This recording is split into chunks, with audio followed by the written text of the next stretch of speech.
كاين دي زورتيز أو دي غوتيير كيركبوا في الفم بحال السنان. الهدف منهم هو جر الفك السفلي للأمام وبالتالي ترك حيز في الخلف ليمر الهواء بسهولة، وكيكونوا سيغ ميزور باستشارة طبيب الأسنان.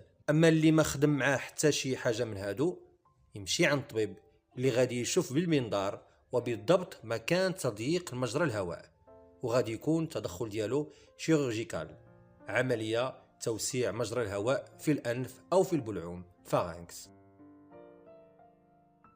الشخير ماشي عيب لأنه غير إرادي، ولكن ما فيها باس خاص الشخيري يقلب على الحل، لأن الشخير يقدر مع الوقت يؤدي إلى أمراض القلب والشرايين لا قدر الله.